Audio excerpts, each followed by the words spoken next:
A very warm welcome to everybody who has joined the session today. Thank you so much for joining in. My name is Shreya Haran and I am representing Helping Hearts as your host for today's webinar. I am currently pursuing my master's in clinical psychology and I have acquired 30 hours of training in rational emotive and cognitive behavior therapy. In today's webinar, we aim to talk about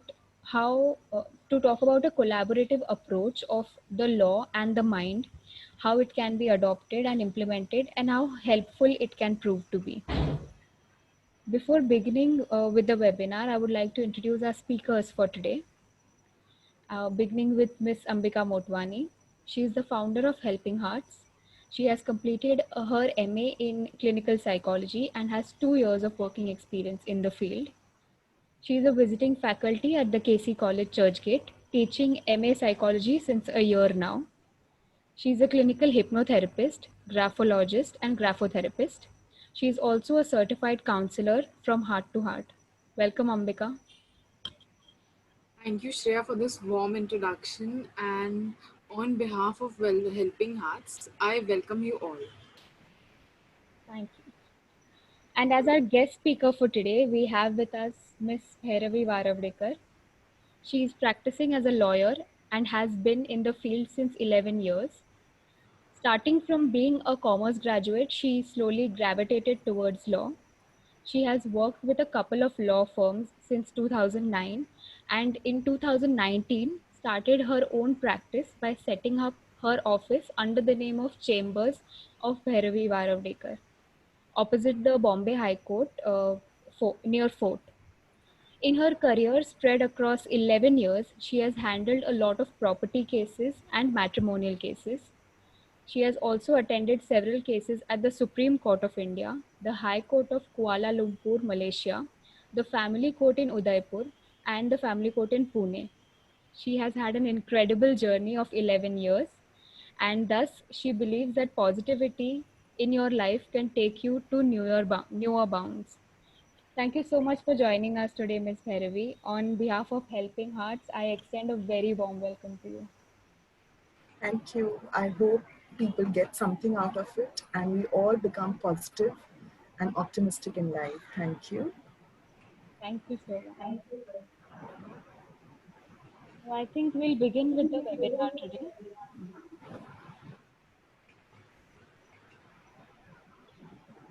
Um, Ambika, my first question is to you. What inspired you to come up with a webinar that attempts to establish a common ground for law and mental health? So, before I address this question, I would like to address this issue that in many cities, till now, people don't have access to mental health. And since they're not having access to mental health, they're not even aware that there are laws and there are bills which are pertaining to mental health. And amongst the bill, it states that every state should have a mental health program which is directed for each and every individual, not only pertaining to the mental disorders, but also pertaining to the mental health conditions. And if you all see globally, the global burden of disease states that 14% of the diseases are related to mental conditions. So they are depression, they are psychosis, and it was predicted that over the years this number is gradually going to increase. So why do we wait for the numbers to increase globally? We need to address this issue right away so that people are full of awareness about these laws and how bill is there to protect the rights of each and everyone. Also, with the stigma, the more of the stigma, the more people are not coming out and seeking professional help because they feel that going to a mental health professional is a sign of weakness. But if even one person tries to take a stand and seek out mental health professional, they will be destigmatizing the society, because if one person is taking a charge of it, others may see them, and even they may feel the need of addressing the issue if they are experiencing. So in my opinion, that's what I wanted to say. Right, and I think you pointed out a very important thing that law can really help in actually destigmatizing mental health by coming up with legal, with such legislations that can actually uh, help in creating and expanding the extent of awareness that we have around mental health. Thank you so much. Thank you so much for coming up with such an interesting topic for today's discussion. So I think I would like to invite Bhairavi and I would like to ask her, what are some of the difficulties that you come across when dealing with a matrimonial case that involves the dissolution of the marriage that you believe that holds a psychological value? Okay, so basically, when a client comes to you, the client is full of stress. They have a low life satisfaction. They are in depression. They have medical issues because whatever they are going through. The thing is, when a client comes to you, the client comes to a lawyer at a very later stage. The lawyer doesn't come to you when everything is fine. Like when you go to a doctor when you are absolutely unwell.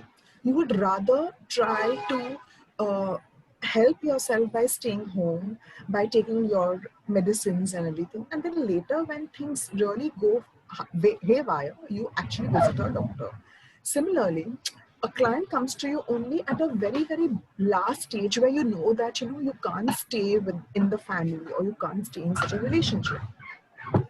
So when they come to you, they are as it is in a very low frame of mind.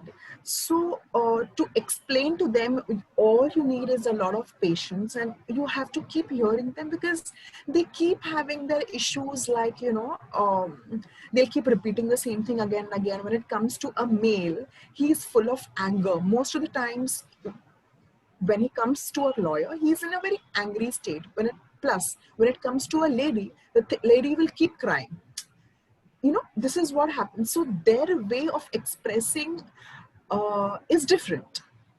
So the first time when a client comes to you, you have to be very understanding. You have to give patience. You have to hear them out completely. So, and plus the client has to be very truthful to the lawyer. It's not that you just come and just give. You have to. Your problems have to be told both the sides, like the husband side and the wife side. Only then a lawyer can actually help. So that is it. Right, right. I think you highlighted some really important difficulties that can actually come across, and I liked how you actually explained the contrast, the dynamics that take place when you have a female client vis-a-vis a male client. Thank you so much for that answer. Uh, so my next question is for Ambika. How do you evaluate the current status of awareness that people possess when it comes to their legal rights? And how do you think awareness of these rights can impact their mental well-being? Yeah. So, since people are not aware about the mental health bill, so it is very important to help people know about the bills and the rights that they possess when it comes to mental health. And generally people wait until the condition becomes a disorder, and then they go to treat it.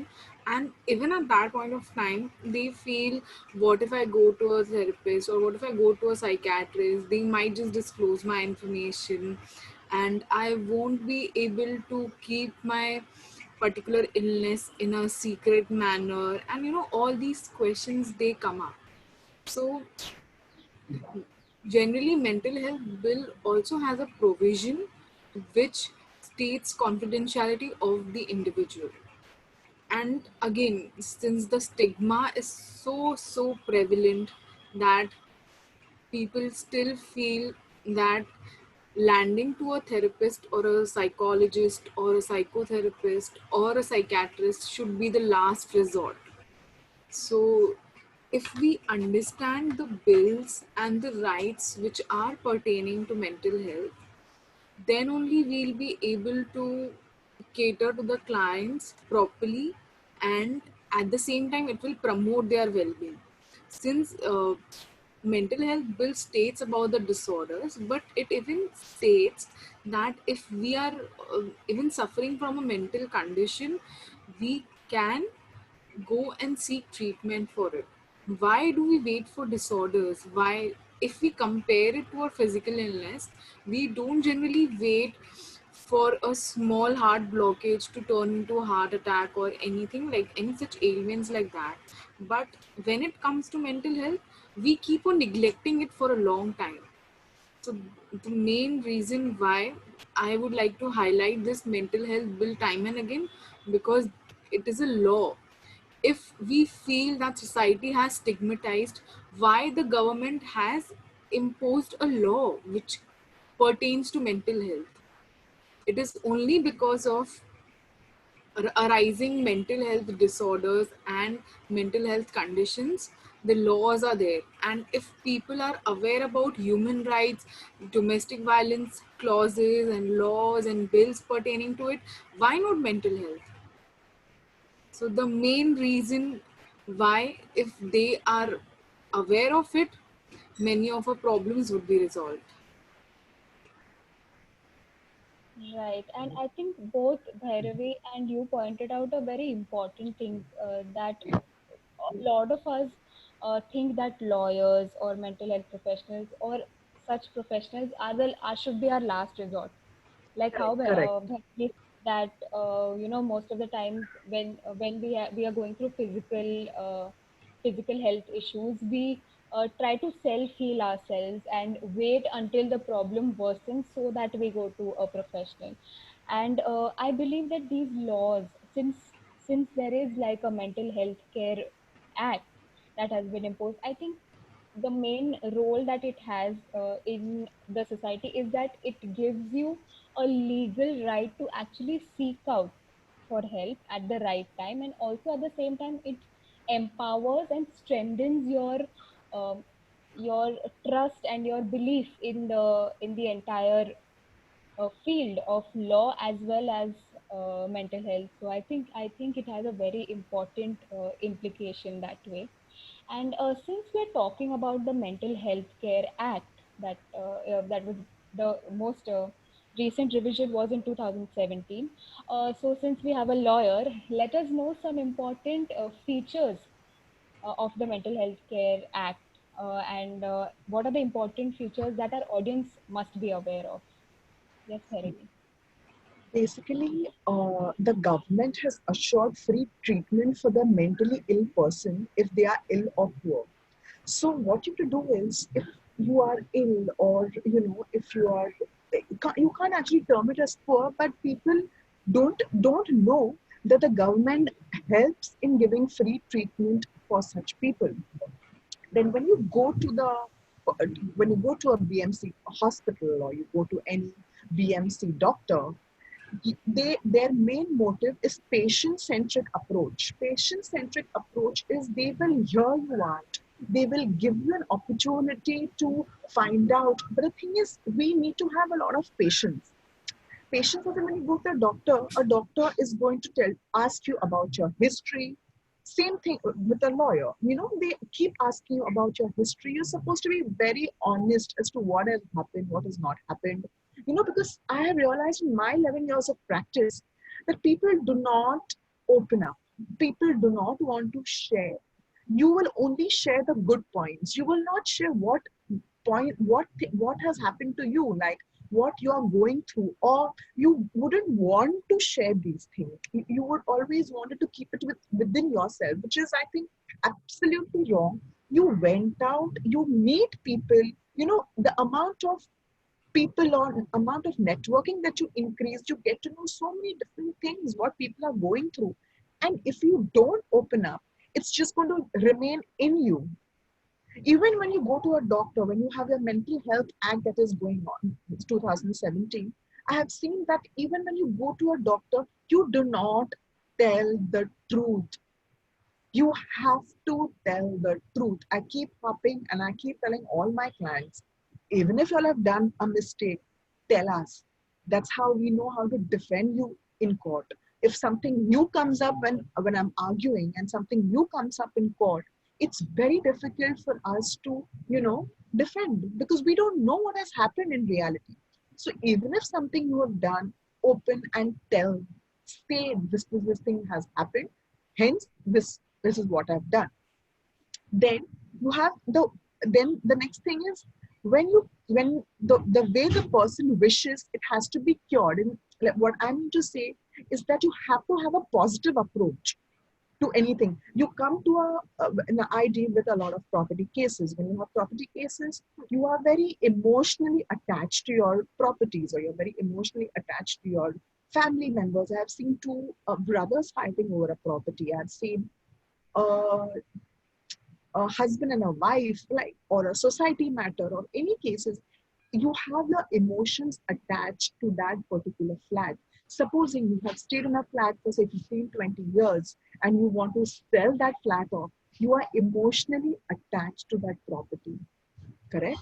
So when you're emotionally attached to the property and when you're selling it off, you have you have so many uh, what do I say, so many emotions, when you are, I have now in my years of practice, 11 years, when I have actually dealt with buying and selling of flats, I have seen senior citizens cry because, when you're supposed to sign a particular agreement, or that's when you know that, you're selling off your property, you're gaining out of it by way of money. If you're selling your property, you're going to get your money. But the problem is your emotions are attached to that flat. So when I've seen when they actually sign a particular document to sell your property, I've seen them cry. So all these emotions, when you say law, emotions too are attached. It's not that, it's a very rough thing. Emotions are attached to anything and everything. When it comes to property matters and when it comes to divorce matters, there are a lot of emotions involved, happy and sad. That's it. Thank you so much. I think what my takeaway was from this response was that yes, the very first thing that you mentioned, that a lot of us are hesitant in bringing out the truth, and we do not really share the truth. So I think there is one very important provision in the mental health care act. It is that the citizens have the right to confidentiality. So even if there is disclosure of information, the professionals involved will make sure that your personal identity is not revealed when the case is being disclosed in front of the. Absolutely. Yeah, so I think that Absolutely. is a very important thing that the audience must note, that there is a legal right to confidentiality, which I think really strengthens the bill to another level. Uh, Thank you so much for that response.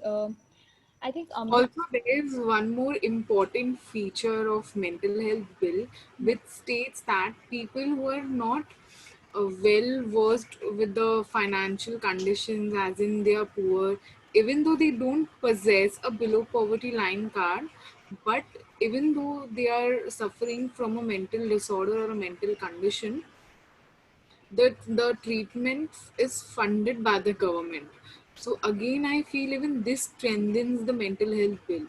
The bill has done, the law has done so much, but we as individuals have not taken an initiative to address each and every concern there in the bill. So if we address each and everything, I think 50% of our issues would be, resolved then and there itself, because people will be aware that there are rights and there are laws.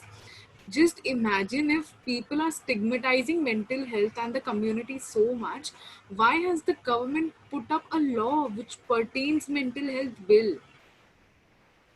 So that's what I wanted to address.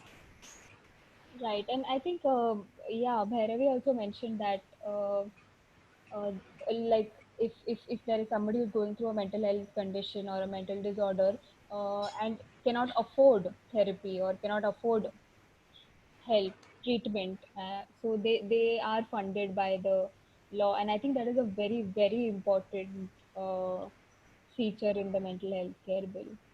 uh, so Ambika, do you think I mean sorry, just a second.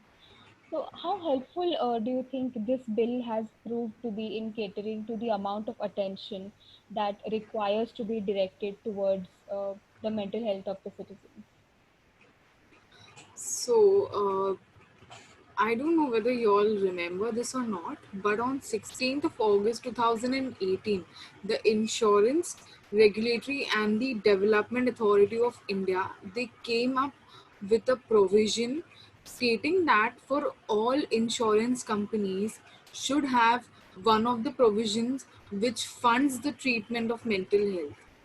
So I feel this is the most important and drastic change in the community of mental health.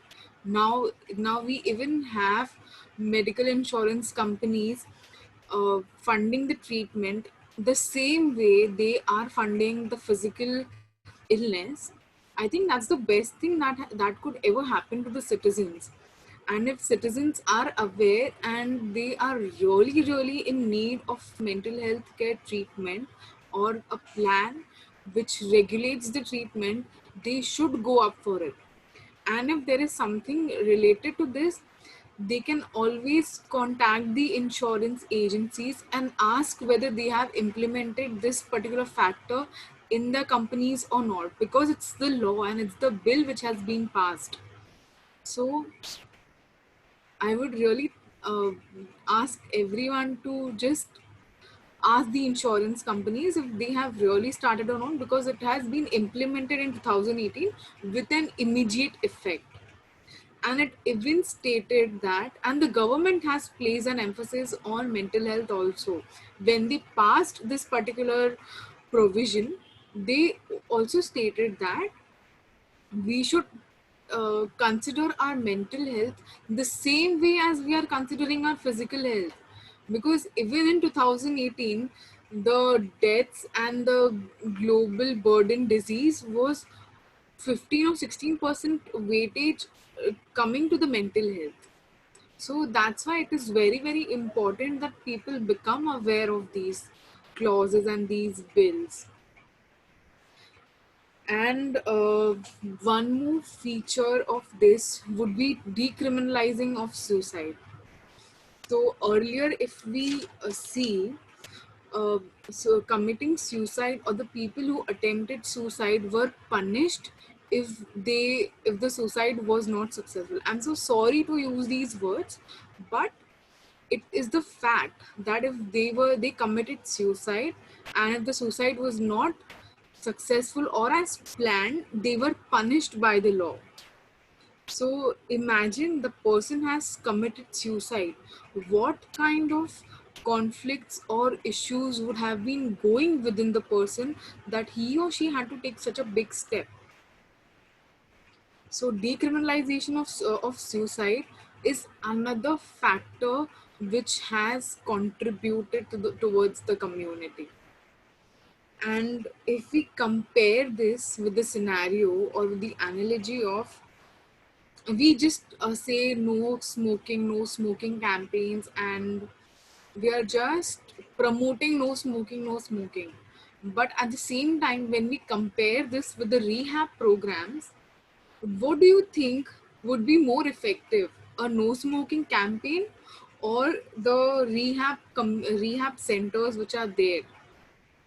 I think obviously the rehab centers would be more effective rather than just no smoking community or the no smoking campaign being there.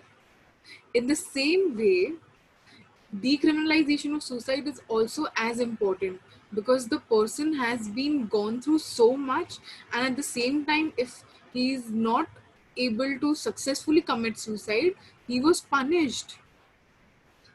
So that's the reason why it was very, very important to decriminalize suicide. And at the same time, the person, rather than being punished, the person has been offered medical treatment for mental health. So this is the most important. I feel these two are the best provisions that the government has ever brought up. Yes, certainly decriminalization of suicide is, I think, an important step since uh, the punishment that was given to a person who attempted such an act would obviously add to the already traumatized and to the person who's already been suffering and going through so much, and the punishment would only add to his or her problems. And now that a person who attempts suicide and is saved, um, he is sent through a rehabilitation process wherein he is given medical or professional treatment. I think which is an attempt to it's a more healthier approach rather than punishing the act. I think that should reach the audience maximum. Thank you for pointing that out, Most Ambika. right. Uh, so my next question is to Bhairavi. Are there any differences that you come across when you have to deal with a male client as opposed to a female client? And does your approach to provide them with appropriate legal aid change or alter in any way? See, when it comes to a male client, they are very practical. They are very emotional also, no doubt about it, but they are very practical. So their way of uh, expressing is by way of anger or resentment, you know. And when it comes to a lady, she when she wants to vent out things, she'll keep repeating the same story. She will cry, she will blame the other person. So to deal with such people, you first thing you need is a lot of patience. Okay. And there's a lot of competition when it comes to a lawyer, and a lawyer and a client, they have a very different rapport with each other. So there's a lot of competition. So to understand what the client actually wants is different. So I generally feel that when the client comes, you have to be very how do I put it? Emotional also, because we lawyers are generally not emotional. We are very, very practical because we've gone through, we hear cases and we are fighting and we are, the whole time we're just doing that, But there has to be a little understanding between the client and the lawyer. And the thing is, men are easy to understand, but not females. Let me tell you this: it's very difficult to actually deal with a female client than the male client. Yeah, so that is it. Bhairavi, I would like to ask you that is that generally the lawyers are not perceived as emotional, or they're the situations or the circumstances that have made them or blended them into the individuals they are? Yeah, so with a lot of experience that we come up, every day is a new day for us. Every day in court is a different experience for us. So we generally tend to become so emotionless and so practical that there are no emotions left. We become very hard stoned. I wasn't like in my years of 11 years of my practice, I was a very, very emotional kind of person. Today, when I started off on my own, I have my own chambers, I realized I've become so practical. It's just about understanding, and there are no emotions left. That's impractical, I'm saying.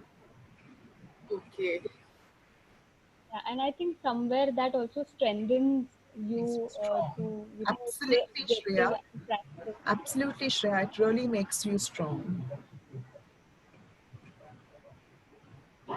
Okay. So, Ambika, do you think that certain cases uh, can be dealt with well if there is a more collaborative approach of law and Uh, psychology? And if yes, can you tell us what they could possibly be? yes, I do feel that if law and psychology they go hand in hand, many of our, as I said, 50% of law and psychology are working, maybe 99.9% of the issues can be resolved, because when we see it in that way, and even Bhairavi has pointed out, and even we have experienced in our field, that psychologists and the lawyers are often seen as a last resort. So when they come, Correct. the intensity of the emotions, oh my god, to another level, that when we have to calm ourselves and understand the situations that has been happening and what they have been gone through over the years. And going to a lawyer, either for a divorce or any property matters, or in general any matters, we might be these clients might be highly charged in their emotions. So when they just come to the lawyer, they might be just frustrated enough, or you know experiencing rage, agitation, or any other kind of emotion. So I think when the clients go to the lawyer first, and if law and psychology are working in collaboration, the lawyer can first ask the client to speak to the psychologist or the therapist, and see if they can resolve the issue then and there itself, or maybe take a few sessions and resolve, because at the end we are not looking at the perspective of solving the issue legally and leaving the emotions behind and not touched upon. At the same time, the idea is to help the clients even resolve the issue legally. If it has gone to another extent, then yes, it has some legal interference should be appropriate over there. But at the same time, everything has been done properly, even the matters has been settled legally. But what about our mental health? At that point of time, Correct. it's Correct. like the precaution, and the precaution is better than the cure kind of a thing. Like before the war and during the war, everything is you know heightened. All the emotions, each and everything happening around us is heightened. But what happens after the law, after the war is ended? So that's how, if we use this analogy in understanding this, I think it is very, very important and very, very necessary to go hand in hand. And at the end, we even want well-being of the individual at the end, rather than just leaving them hanging after the matter has been resolved legally. For instance, if the person has won the matter and the other person has lost the matter, what kind of emotion that particular person might be facing again? We need to help them deal with those emotions, and we need to help them come up with the strategies they can use in their daily lives to overcome the particular scenario, or to move on, in layman's term. So I think it is very, very important that if a lawyer and a psychologist can collaborate, and the aim should be resolving the issues not only legally, but just even taking our mental health into the consideration. I hope that this answers your question, Shreya. Yes, yes, very, very beautifully it answers, because I think any case that involves legal interference, I think, as Bhairavi also rightly pointed out, it is very emotionally laden. And until and unless you don't resolve that issue on an emotional level too, I don't think you're doing justice to solving the problem in total. So I think, yeah, I think it would make a really beautiful approach if law and psychology actually joins hands and works together. And I'm sure both of you also believe that. Ah, Uh, so, my next question is actually to both of you.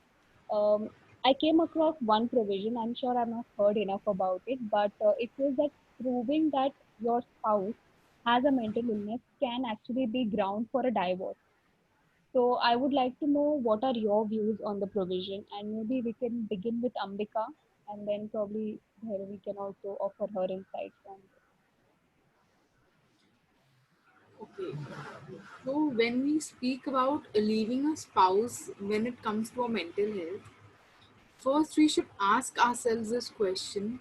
For instance, if our spouse would have been experiencing some kind of a heart ailment or has recently gone through a heart disease or a major surgery, do we would we even think of leaving that person the way this person is in that condition? Just give it a thought. And what is the answer that comes from within? Obviously, it would be no. Yeah. So, if we create an analogy even over here to understand a particular situation and referring to the law that mental health should be given the same weightage as it is there for a physical illness, I think most of our problems would be resolved then and there.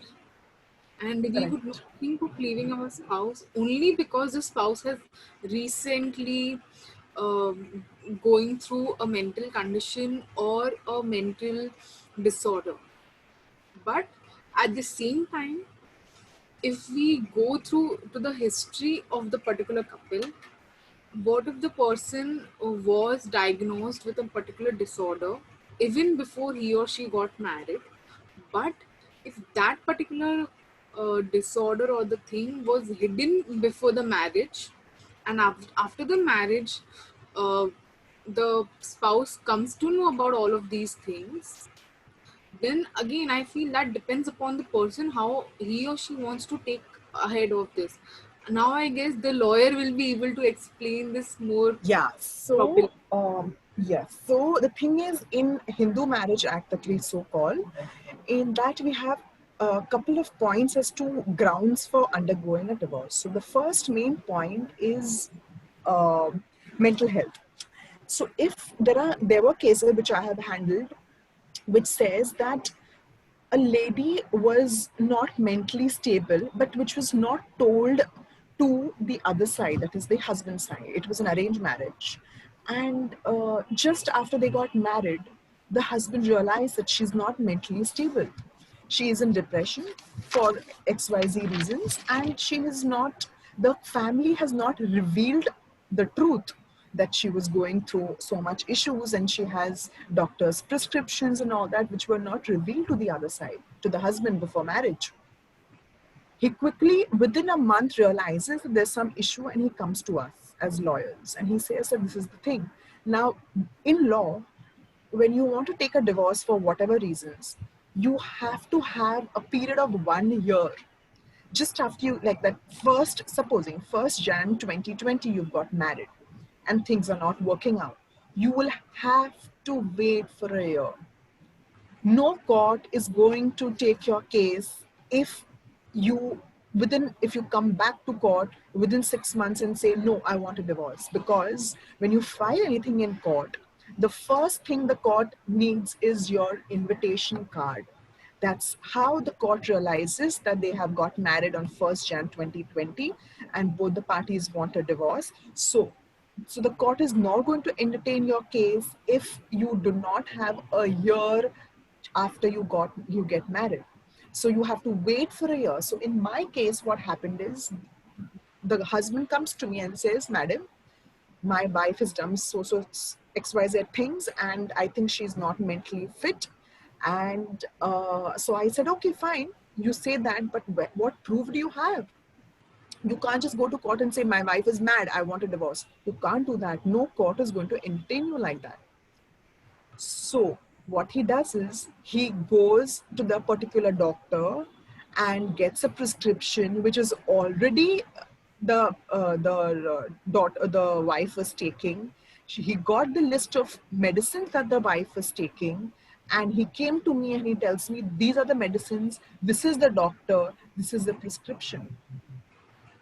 That's when I realized. Then what happens is we actually, to be very honest, we do not want to reveal whatever has happened between the husband and the wife. It's very, very confidential. So me as a lawyer, I always try to reconcile the case, try to patch them up. And if you know it's not going to happen, I always make a point to ask them to go for a mutual divorce. Because in mutual divorce, what happens is you are not expressing as to what exactly happened between the couple. So we asked this other side, we had a joint meeting. The husband's family, wife's family came together. We decided. She said, no, I'm fine. I have no problems. I have no issues. I'm absolutely fit. But when we actually, then what happened is we actually filed a petition in court saying that through this mental health, that she's not mentally fit. The fact was not revealed to us before marriage. And because this is one of the grounds for a divorce, if you do not reveal the true and correct facts, these are one of the main grounds for divorce. And then what happened is when the petition was served upon her saying that this is a doctor's prescription, these are the medicines you're taking since 15 years, she comes to the table and tries to settle the matter. So it is so important to tell the true and correct facts. Secondly, if you have any mental issue, you are supposed to tell the other spouse. Otherwise, this is the main ground for a divorce. The other grounds are cruelty, desertion, etc., etc. But the main thing is you have to be mentally fit. So now what they have done is they are supposed to go for a couple of tests before they actually get married. Do you know this? This is a new thing. You're supposed to do a blood test. You're supposed to do the whole stress test before they actually get married, because this is what happens. There are so many cases in court I see that because of fraudulent, this is absolute fraudulence. You are not revealing that you have mental issues. Don't you say I have diabetes, I have BP problems. Don't you reveal these points? Then why not mental health? We are harping on mental health because people do not want to tell. They keep it to themselves. Why? So I have done a couple of cases like that wherein the true facts were not revealed, and this was one of the grounds for divorce. And couples have got divorced because they have not said or told or have not expressed their mental illness. There is even one of the tests for which is for diagnosing. It's a blood test, by the way, wherein a particular gene has been tested to see or to check whether the particular person is either suffering from psychosis, particularly schizophrenia, or not. Correct, So correct, I correct. have been Yes. seeing that people nowadays they are actually doing such tests. I actually don't know the name, but I have read about it, and I have seen people actually getting these tests done so that they are sure from their end that we have done everything, and at the same time nothing happens whenever nothing goes wrong when they are married. My point is, if you have your issues like diabetes or BP or gastro or whatever, that's you have no, you can reveal that. But why not mental health? It's a, it's an illness which is going to be fine someday. You take your medication and that's it. Went out to people, tell them, they would be of such a great help. Right. I think both of you all kind of gave a lot of insight on this particular question too. Uh, so I think we are moving towards the final few questions. So Bhairavi, you've been in this field for 11 years now. How do you think the knowledge of psychology or understanding the mental health of the client can have an impact on the efficiency of your service? The thing is, I have certain points that I would like to, harp on. The thing is, first is proper communication. You actually communicate the true and correct facts to your lawyer. If you've made any mistake, as I keep telling you all, as if any issues have happened or if you have not done the right thing, tell your lawyer. The lawyer is the right person who's going to aid you, assist you, and help you in getting into track. Secondly, your paperwork and your documentation has to be in place. You can't come to the lawyer and say, "Oh, I don't have this, I don't have that," because in my 11 years of experience, I have seen that people do not keep their documents intact. You have to keep everything in con. Don't you keep your birth certificate? Don't you keep your marriage certificate? So why not proper document it? Why don't you keep all these important documents in place? You keep your jewelry properly. Yes or no? You keep your clothes properly. Exactly the way you keep your documents properly. Then when you come to your lawyer, you have to have a very concise um, and chronological order. Like supposing you have done this is whatever has happened, some story. So you have to tell your lawyer date wise. First Jan this happened, second Jan this happened. So it's easy for the lawyer to actually form a strategy for the client. When a lawyer actually gives a client a particular advice, it's because he has something in his mind. It's because of so much years of experience, we know exactly what's going to come from the other side. So it's very important that you chronologically always tell your lawyer everything, whatever has happened, date wise, plan of action, and you have to have a strategy as to what exactly you want. Then correspondences. Supposing if there is any fight happened, WhatsApp messages or emails, these are all ways of correspondences. So correspondences are very, very, very important. Then always keep your finances intact. It's not that you don't know what's happening. Your spouse, supposing if husband and wife are fighting, there are so many cases I've come across where the wife doesn't know which account in which bank the husband has an account. She doesn't know at how can you not know about your husband? You have to have your finances intact. Follow up with your lawyer every now and then. Be on time for your court dates. Always help your lawyer. It's a teamwork. Basically, it's a teamwork. It's between the client and the lawyer. 50% hard work of the client and 50% hard work of the lawyer, and it's 100% win-win game. Always remember. It's not that you just throw the case to your lawyer and that's over. No, you have to. You don't you go back to your doctor for a second checkup, for a third checkup? Don't you follow up exactly the way you're supposed to follow up with your lawyer? Yeah. Any questions? Thank you. I think I have the same question for you, Ambika. How do you think awareness of the legislation can actually help you in helping your clients better? So first of all, if we if we make our clients aware about the mental health laws, again I'm highlighting about mental health laws because it is very, very important to break the stigmas. The only reason or the only obstacle between an individual receiving mental treatment and getting better is the stigma. The society is just pulling people and they're making fun of them. Oh my god, that you're going to a counselor, how do you even do that essay? They just start pulling your leg off, and even we feel that why, what's the need of going to a counselor? If we can, I can just talk to my friend. But at the same time, we again need to realize that friend is eventually going to be a friend, but at the same time, friend is also for good support. But at the same time, a doctor or a mental health professional remains a professional.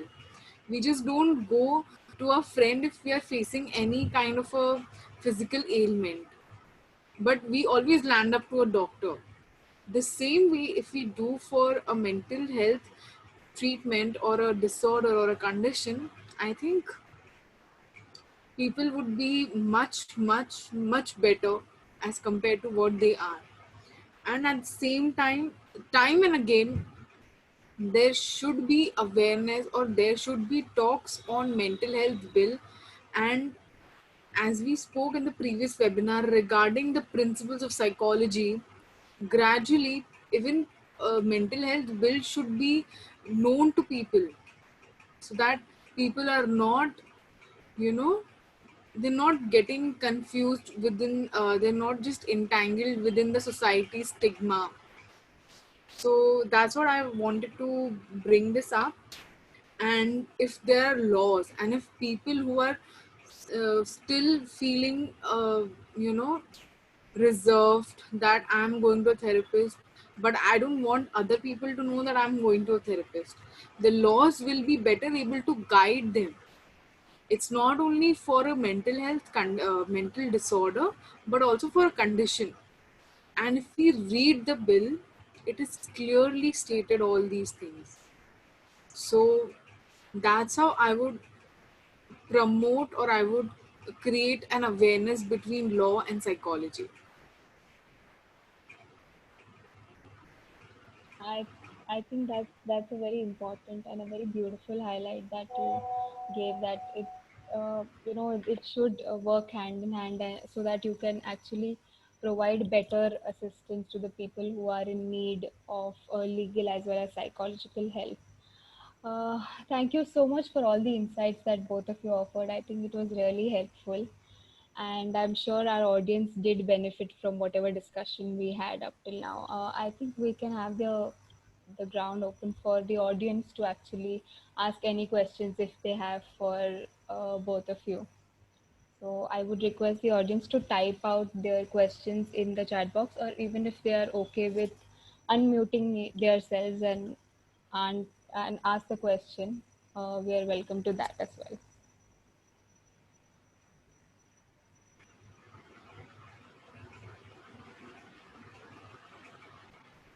Hi, Janki this side.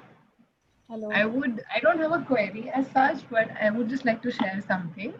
So I happen to be Ambika's junior. I am a student from Jai Hind College. I did my BA in literature, and currently I'm a final year law student. I'm pursuing my LLB. So yeah, that was also another reason that I decided to join in for the session today. And so yeah, as we were discussing, even the Mental Health Care Act, like I was looking at it a while ago, like how Section 309 of the IPC was decriminalized, and that has been mentioned in Section 115 of the Mental Health Act. And at the same time, in my previous semester, when we took I took up criminology, and for the same, we studied that there are certain, accused.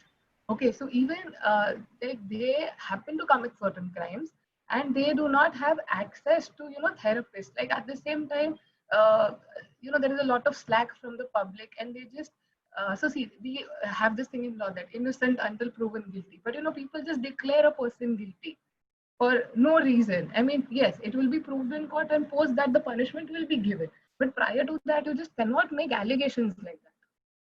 So similarly, and we would discuss all these very serial killers. Like in USA, there was Ted Bundy, there was Pogo the Clown. Even in India, we had Nithari killers, and we had Raman Raghav. So all these people, they were mentally not stable.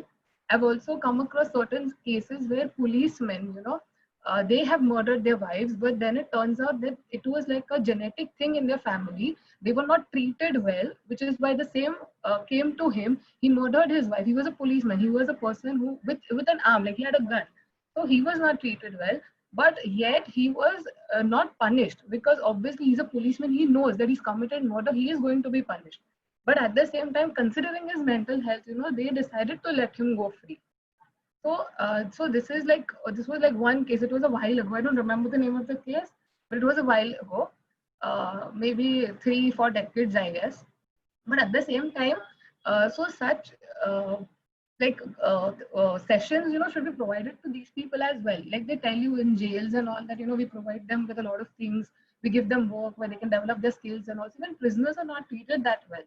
So at the same time, so there are some who get left like after 7 years or 14 years. Like even the person who got released for Jessica Lal's murder case, he got released like within 12 years. So now, so even Jessica Lal's sister has forgiven him. But at the same time, we don't know what his mental state is at the moment. He's been in jail. But at the same time, we don't know whether this person is capable of committing another murder. So we have to see to it that mental health care is also given to these people post their release as well, so they know how to behave. So at least there are sessions for a certain amount of time just to curb crimes. Yeah, so that's pretty much it. Thank you. Thank you so much for sharing your experience with us, Janki. I think there is some issue at Bhairavi's part. Did she have to leave? You're on mute, Ambika.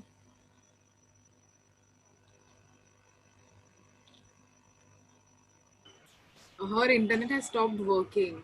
So she just called me up to say there's some issue with the power in the house. Okay.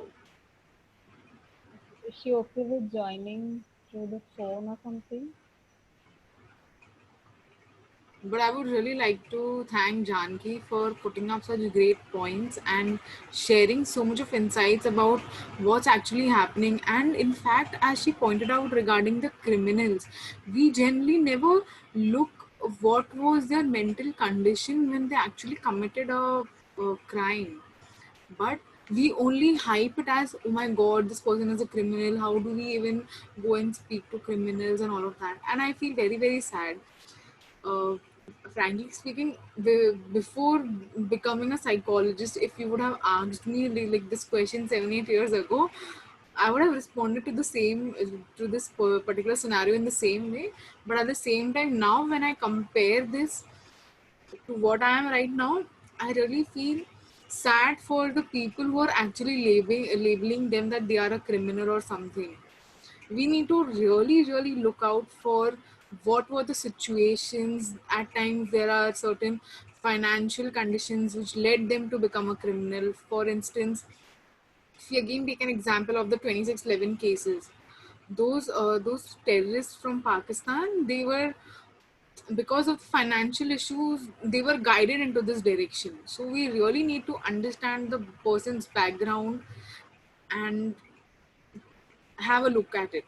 So that's very, very important. Yeah, I think you make a lot of sense there. Do we have any other questions?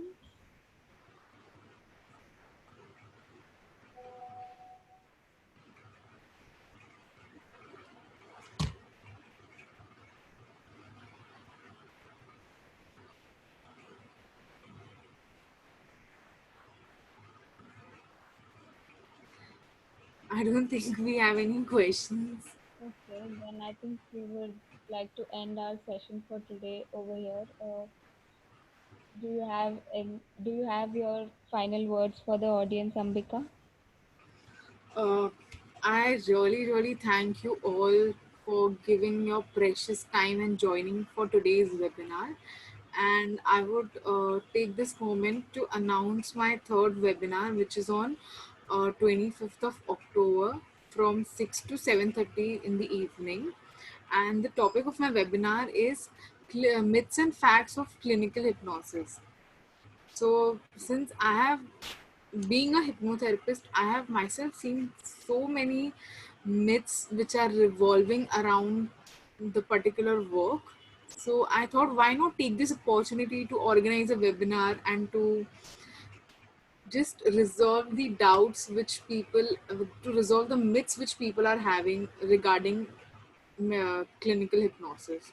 So, do join us on next Sunday, and thank you so much, everyone. Thank you so much. Thank you for joining, everybody. Thank you. Bye. Bye, ma'am. Thank you.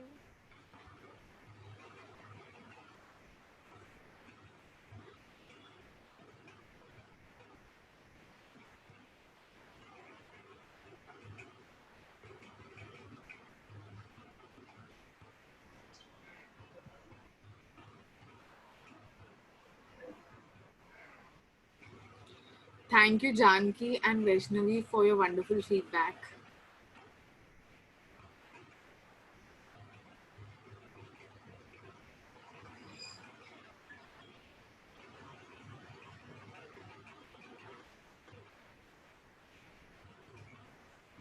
Thank you, Shagun.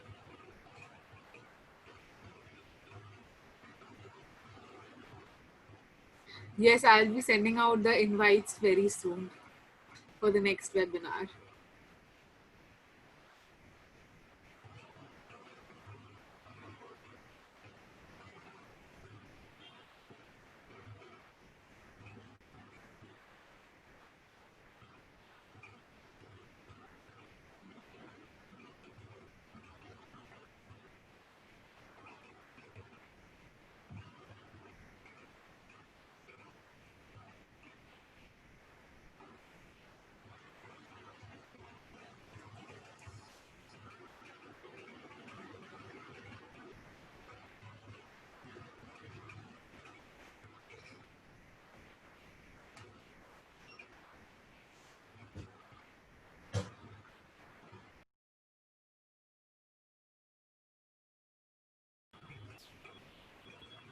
Jangi says, thanks, Bhairavi, for your guidance.